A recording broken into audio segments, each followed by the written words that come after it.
down the rim, deeper down the dream, stronger down the man that goes surfing. Faster down the rim, deeper down the dream, stronger down the man that goes surfing. Ça a toujours été un peu ma deuxième vie, la musique, ça n'a jamais été a priori mon activité principale officielle en tout cas.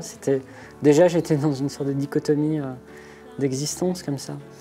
Et en même temps je cultivais beaucoup ça, c'était essentiel pour moi. Donc je savais, quoi qu'il se passe, je continuerai à faire de la musique.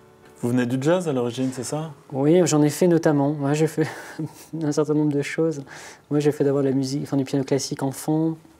Après, j'ai voulu jouer des choses que j'écoutais un peu, donc ça échappait un peu au domaine de compétences de ma prof d'époque. Alors, j'ai appris un peu des trucs tout seul. Ensuite, effectivement, j'ai fait du jazz avec un prof. Ensuite, je suis allé dans une école ici à Paris. Bon, c'était un parcours assez accidenté. Et je trouve que c'était fondateur. Je crois que finalement, le projet, peut-être que cet album-là reflète ça aussi. C'est qu'il y a des intervenants qui viennent d'horizons divers. Et finalement, peut-être qu'ils ressemblent un peu à ma trajectoire aussi, je ne sais pas. Alors justement, j'allais venir aux invités du disque, qui sont nombreux et très divers, parce qu'il y a aussi bien Christophe, le chanteur français qu'on connaît bien, Stuart Staples des Tindersticks, mais aussi Tigran, le fabuleux pianiste arménien, qui pour le coup est dans une optique plus jazz et musique improvisée. Comment vous avez réussi à réunir tout ce monde-là? Curieusement, c'était très simple. Alors je ne sais pas pourquoi, hein. C'est un peu parfois les mystères.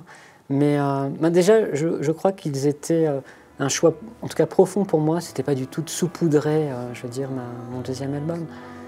Il y avait vraiment des résonances fortes dans leur travail. Et puis c'était un peu aussi un petit fantasme esthétique, parce que c'est vrai que leur projet rejoignait une sorte d'idéal pour moi. Et moi, je crois que ça s'est... Bon, je ne peux pas tout raconter, mais ça s'est fait vraiment très humainement et très simplement. J'ai senti beaucoup d'humilité de leur côté, parce que bon, c'était quand même une aventure, et puis de proximité comme ça, qui était, encore une fois, très belle à vivre, mais impressionnante quand même pour moi. Ouais. On peut imaginer un jour vous retrouver sur scène aux côtés de quelques-uns d'entre eux, ou c'est quelque chose d'exclu? Non, mais c'est vrai que ça faisait aussi un peu partie de l'idée.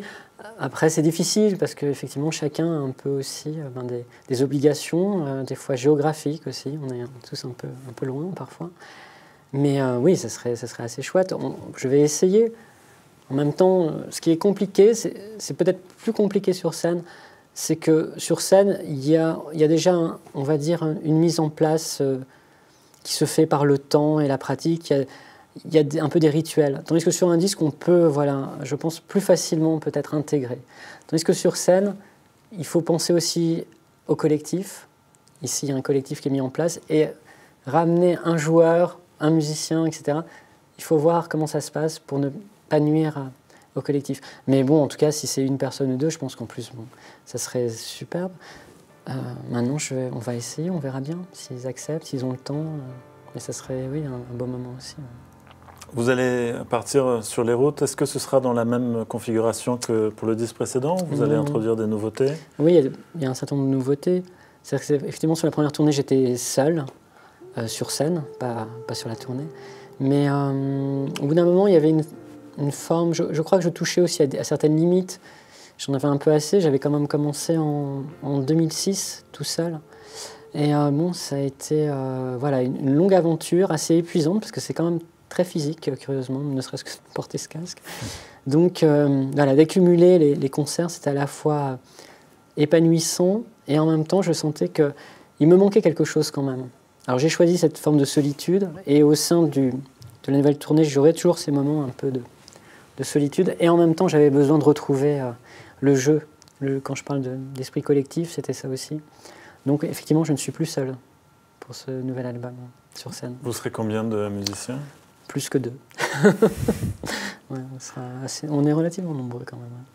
Alors nous irons vérifier tout ça le 12 mars au Bataclan. Notamment, à Paris. le 12 mars au Bataclan. Et dans le reste de la France. Oui, un peu partout. Oui. Merci beaucoup, Cascadeur. À bientôt. Merci à vous. Au revoir.